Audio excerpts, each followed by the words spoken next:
कैलाश पर्वत की ऊंचाई को जो छू जाए, महादेव की मूरत में जो दिल को भाए, भोलेनाथ की आराधना में जो है रम जाए, उसके जीवन में सदा सुख शांति आए। भगवान शिव की भक्ति में है शांति।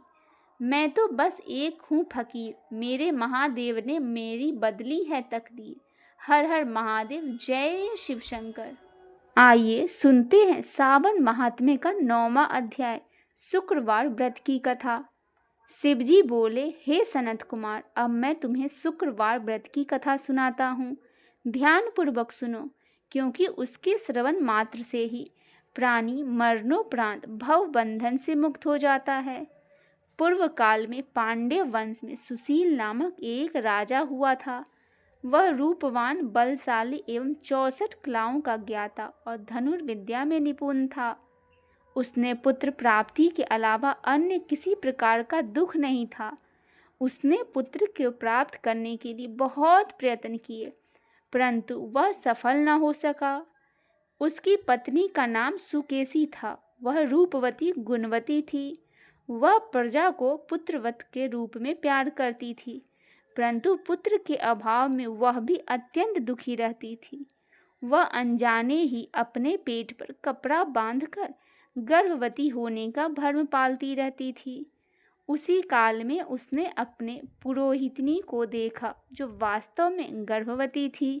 उसने राजा को बतलाया कि वह गर्भवती है। तब राजा ने खुशी खुशी पुंसवन तथा सीमान्तोन्नयन करवाया। रानी ने तब उस दाई को पटा लिया जिसने पुरोहितनी का प्रसव करवाना था। प्रसव के दिन दाई ने पुरोहितनी के आंखों पर पट्टी बांधकर उसका प्रसव करवाया।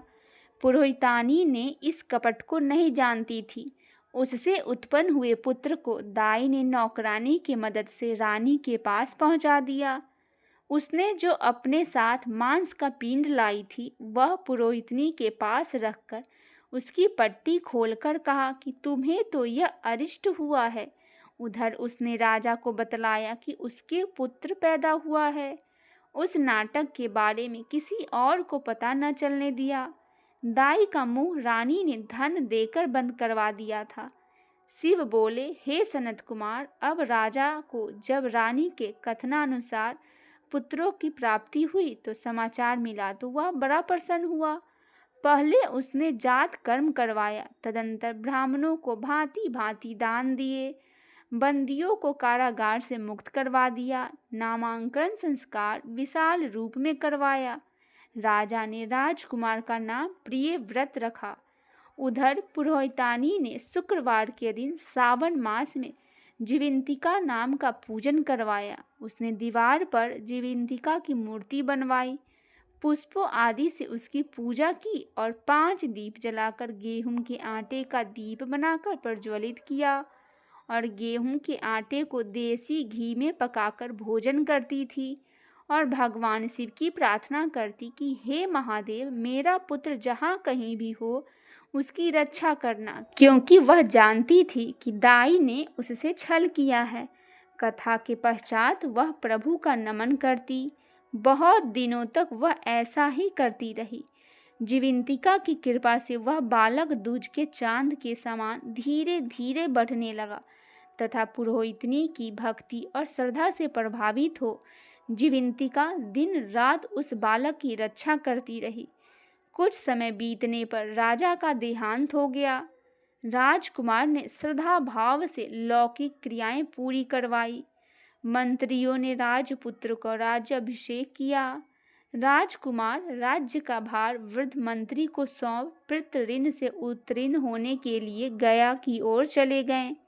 वन में जाने से पहले उसने राजासी वेशभूषा को त्याग कर कापट्टी का वेश धारण किया। मार्ग में रात होने पर थकावट के कारण उसने एक गृहस्थ के यहाँ शरण ली। उसी दिन उसके यहाँ पुत्र ने जन्म लिया था। इससे पहले उसके यहाँ 5 पुत्र पैदा हुए थे। उन सबको देवी सट्ठी ने वध कर दिया था, परंतु छठे पुत्र के उत्पत्ति काल में राजा उस गृहस्थ के घर में विश्राम कर रहे थे। उस रात्रि देवी सट्ठी देवी को आगे जाने से रोका, पर वह नहीं मानी। जीवंतिका ने अपने प्रभाव से बालक को नहीं मरने दिया। इस प्रकार बालक बच गया। इधर गृहस्थ ने राजा को बालक का रक्षक मानकर उससे एक दिन वहां ठहरने की प्रार्थना की। गृहस्थ के अनुरोध पर राजा वहां ठहर गए। तदंतर वह राजा अपने पिता के पिंडदान के लिए चला गया। वहां पर राजा को तब घोर आश्चर्य हुआ जब उसका पिंडदान देने के लिए विष्णु पद पर 2 हाथ बाहर निकल आए।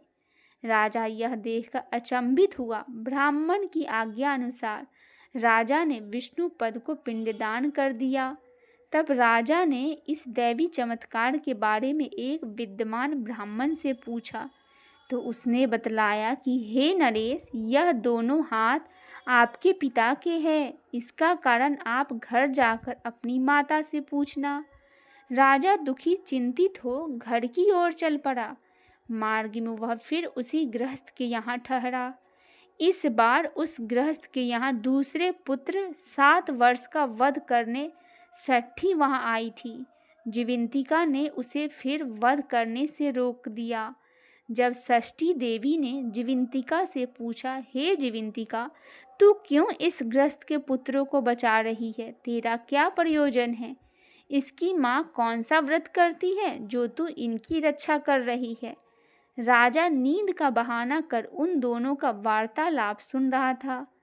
जीवंतिका ने कहा, हे षष्ठी देवी, इस राजा की माँ ने सावन मास में हर प्रकार की हरी वस्तु का त्याग कर शुक्रवार को नियमानुसार मेरा व्रत किया है।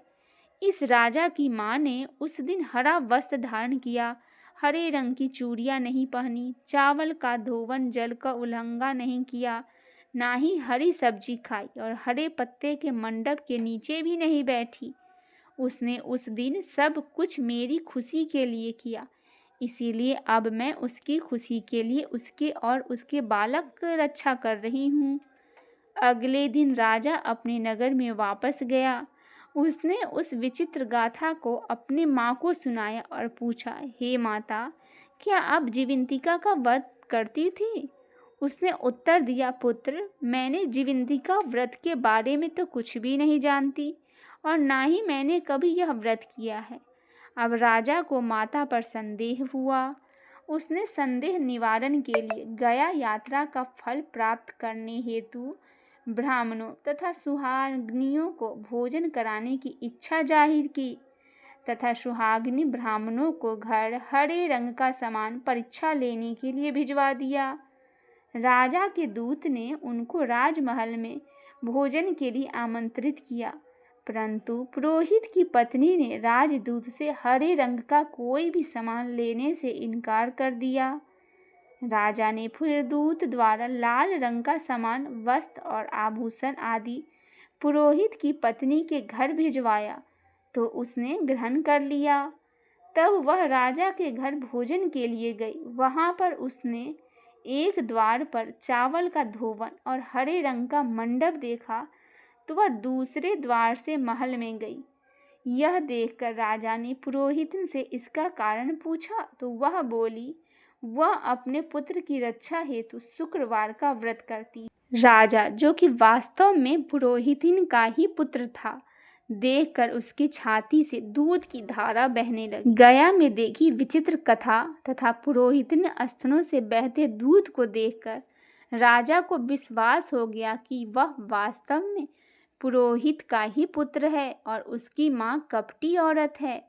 उसने अपनी माँ की चरण वंदना की और उसे राजकोष से असीम आनंद धन संपदा दिलाकर धनी बना दिया।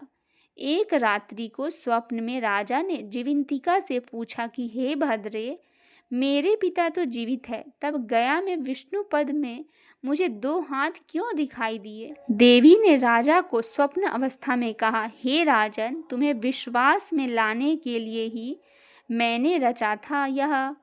अब आप संशय ना करें। शिव बोले, हे सनत कुमार, मैंने श्रावण मास में शुक्रवार व्रत का महात्म्य तुम्हें सविस्तार कह सुनाया है। इस व्रत से मनुष्य की समस्त मनोकामनाएं पूरी हो जाती है और वह सर्वसमर्थ हो जाता है। इसमें कुछ भी विचारणीय नहीं है। अतः इस 9वें अध्याय के पाठ श्रवण से सभी की मनोरथ पूर्ति होती है। बोली भगवान शिव शंकर की जय, माता पार्वती की जय। इसी प्रकार सावन महीने के 9वें अध्याय की कथा समाप्त होती है। इस 9वें अध्याय के पाठ श्रवण से सभी की मनोरथ पूरी होती है। आइए भक्तजनों सुनते हैं एक बहुत ही रोचक कथा महादेव और माता पार्वती की। एक श्रेष्ठ पुत्र की प्राप्ति हेतु भगवान शिव से आज्ञा लेकर पार्वती ने 1 वर्ष तक चलने वाले पुण्य व्रत का समापन किया। व्रत की समाप्ति पर पुरोहित सनत कुमार ने देवी पार्वती से कहा, सुवर्ते मुझे दक्षिणा चाहिए। पार्वती ने मुंह मांगी दक्षिणा देने का वचन दिया। फिर क्या था, पुरोहित बने सनत कुमार ने अस्वाभाविक दक्षिणा की याचना की। देवी, इस व्रत में दक्षिणा स्वरूप मुझे अपने पति को दे दीजिए। यह सुनते ही देवी पार्वती पर जैसे वज्रपात हुआ, वे व्याकुल होकर विलाप करती हुई मूर्छित हो गई। पार्वती को मूर्छित देखकर ब्रह्मा, विष्णु और मुनियों को हंसी आ गई। उन्होंने पार्वती को समझाने के लिए भगवान शिव को भेजा। पार्वती को मूर्छित टूटने पर शिव ने उन्हें समझाया, देवी, दैव कार्य, प्रत्यकार या नित्य नैमित्तिक जो भी कार्य दक्षिणा से रहित होता है, निसफल हो जाता है। उस कर्म से दाता कालसूत्र नामक नरक में गिरता है। उसके बाद वह दीन होकर शत्रुओं से पीड़ित होता है। ब्राह्मणों को संकल्प की हुई दक्षिणा उस समय न देने से वह बढ़कर कई गुनी हो जाती है। भगवान विष्णु और ब्रह्मा ने पार्वती से धर्म रक्षा के लिए अनुरोध किया। धर्म ने समझाया। देवताओं ने कहा, मुनियों ने भी दक्षिणा देने की प्रेरणा दी, फिर भी पार्वती चुपचाप रही।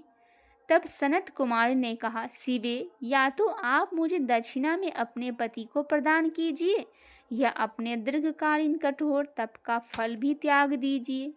इस महान कर्म को दक्षिणा न मिलने पर मैं इस दुर्लभ कठोर व्रत का फल ही नहीं, आपके समस्त कर्मों का फल भी प्राप्त कर लूँगा। ऊर्ध्वांगिनी होकर पार्वती ने कहा, पति से वंचित हो जाने वाले कर्म से क्या लाभ? दक्षिणा तथा धर्म और पुत्र की प्राप्ति से मेरा क्या हित होगा?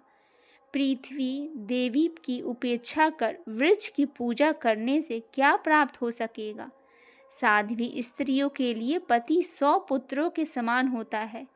ऐसी स्थिति में यदि व्रत में अपने पति को ही दक्षिणा दे दी जाए तो पुत्र से क्या लाभ? यह सत्य है कि पुत्र पति का ही अंश होता है, लेकिन उसका एकमात्र मूल तो पति ही होता है।